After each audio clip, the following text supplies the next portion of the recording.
Assalomu alaykum, hurmatli kanalimiz kuzatuvchilari. Mana bugun ikkinchi darsimizni ham boshlab olamiz JavaScriptda. Bu darsimizda ko'rib chiqadiganlarimiz HTML faylga JavaScriptlarni ulash. Undan oldin bizga o'zi JavaScriptda kod yozish uchun, JavaScriptda boshlash uchun nimalar kerakligini ko'rib chiqadigan bo'lsak. Xo'p, bizga birinchi o'rinda natijamizni ko'rib turish uchun brauzer kerak. Sizga tavsiya qiladiganim bu Chrome. Ya'ni Chrome brauzerini o'rnatib olsangiz ancha foydali va men o'zim ham shundan foydalanaman.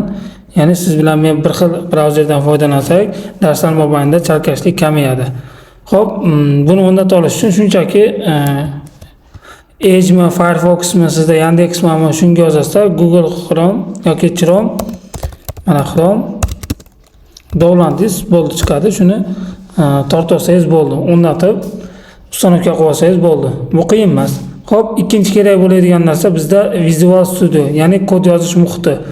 Buni ham silkasini descriptionda qoldiraman. Buni ham bemalol Windows bo'lsa Windows, bo'lmasam sizda Mac bo'lsa Mac, bo'lmasam Linux bo'lsa Linuxga oidlarini bemalol o'rnatib olsangiz ham bo'ladi. Bu ham qiyin emas. Ya'ni bu kod yozish muhitimiz, ya'ni biz VS Code'da kodlar yozamiz.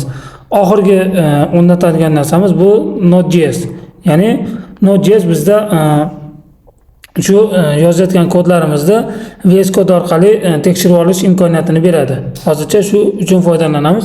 Node.js ham o'rnatib olsalaring foydali bo'ladi sizlar uchun mana.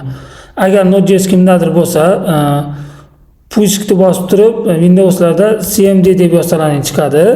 Bo'lmasam Mac bo'ladigan bo'lsa terminal yoki Linux bo'lsa terminal desangiz chiqadi. Buni topish uchun agar o'rnatilgan yo o'rnatilmaganligini bilish uchun Node.v ya'ni versiyasi degani, ya'ni 22.12 versiyasi bor ekan menda, demak menda Node.js bor ekan. Shuni o'rnatib turib bemalol tekshirib olsalaring bo'ladi terminallaringda. Endi HTML faylimizga JavaScript ulashni ko'rib chiqamiz. Buning uchun biz yangi papka ochamiz. Ya'ni new folder, bo'lmasam Sazdat papka bo'ladi. O'ng tarafni bosib mishkani shuni ochasizlar. Mana JavaScript deb ocha oladigan bo'lsam men va buni VS Code'imga tashlab olaman. Ushlab turib tashlaymiz. Xo'p, endi bu joyda bizda papka va fayl bor. Hozircha fayldan foydalanib, index.html da yozamiz. Birinchi indeks yoza oladigan bo'lsak, sheet 1, ya'ni unda orqali boshlang'ich kodlarimizni tashlab olamiz. Java asam lessons 2. Ya'ni ikkinchi darsimiz. Bu joyda JavaScriptni HTML ga ulash. Ko'rib chiqadigan bo'lsa, endi Open Visual Server qolamiz. Xo'p, mana bizning natijamiz chiqdi.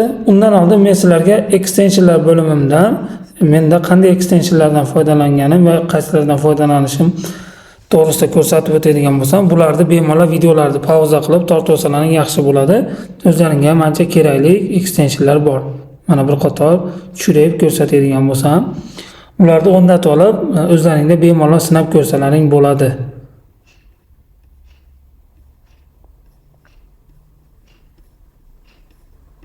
Mana, misol uchun bittasini ko'rsatadigan bo'lsam, mana all auto complete bor ekan.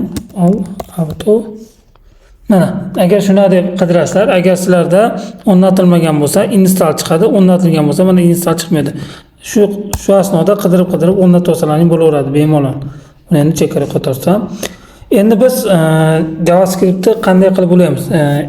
Agar HTML CSS darslarimizni ko'rgan bo'lsangiz yoki HTML CSS dan xabarlaring bo'lsa, CSS ham JavaScriptga ulashda 3 xil yo'li bor edi. Inline, internal va external usullari bor edi.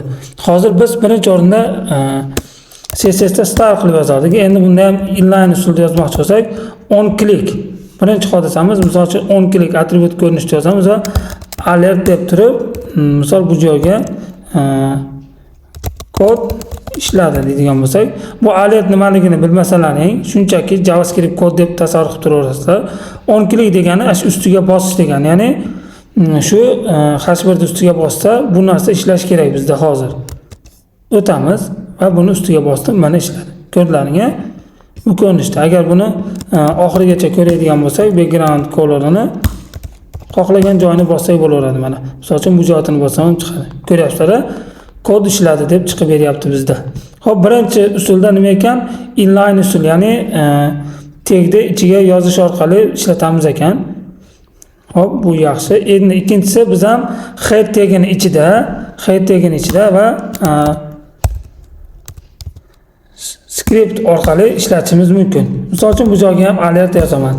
Alert nima ekan? O'sha udavleniya chiqishi, ya'ni veb saytimizda nimadir ogohlantirib ko'rsatish. Xo'p, bu joydagi kod ham ishladi deb chiqarsak, endi mana bizda ishlab ketyapti sirasi, chunki bu JavaScript kodni o'qiyapti. Alert o'sha JavaScript kod deb tushuntirsalar bo'laveradi hozircha. Mana ko'rlaring, bu joyda ham kod ishladi. Ko'ryapsizlar, shu ko'rinishda ishlatishimiz mumkin.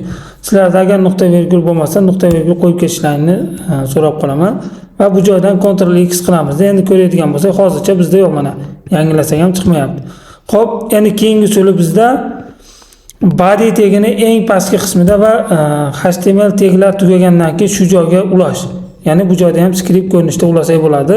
Alert yozaman va saqlanib qilsam, ko'ryapsizlar, endi yana ishlayapti bizda. Yangilayman, ishlayapti.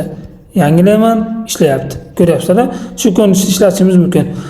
Endi bizda eng ko'p foydalanadigan usuli bu ham external JavaScript ulash usuli bo'ladi. Buni qanday ulamiz? Misol uchun bitta papka ochaylik, js degan va shuni ichiga yozaman men.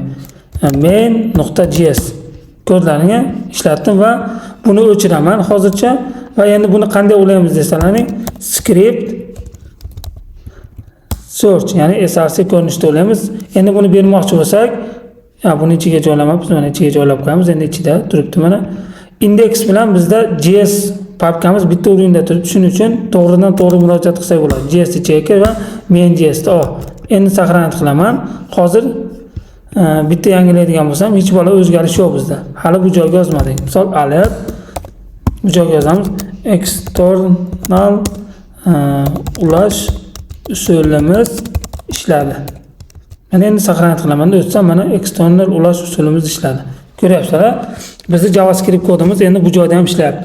99% shu joyda ulab ishlatiladi. Ya'ni JavaScriptda dasturchilar ham shu ko'rinishda ulab turib ishlatadi va bu joyda bir narsani aytib o'tib ketay.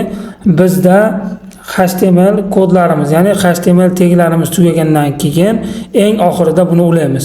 Chunki HTML tepadan pastga qarab o'qiydi. Eng oxirida bu JavaScript kodimizni o'qish kerak. Misol uchun buni tepalaridan bemalol paragraf yozishlaring ham mumkin, mana lorem yusta deb. Uni pastidan endi mana oxirida turish kerak bu. Mana hozir ko'rsak yana ishladi. Ko'ryapsizlar, biz natijamiz chiqyapti. Shu usulda biz JavaScriptlarda ulab ishlatishimiz mumkin. Xo'p, video yoqqan bo'lsa like bosib, komment bosib, sheriklaringizga, ya'ni dasturlashda JavaScript o'rganmoqchi bo'lgan sheriklaringizga ulashib qo'ysalaring, xursand bo'lardim. Keyingi darslarda ko'rishguncha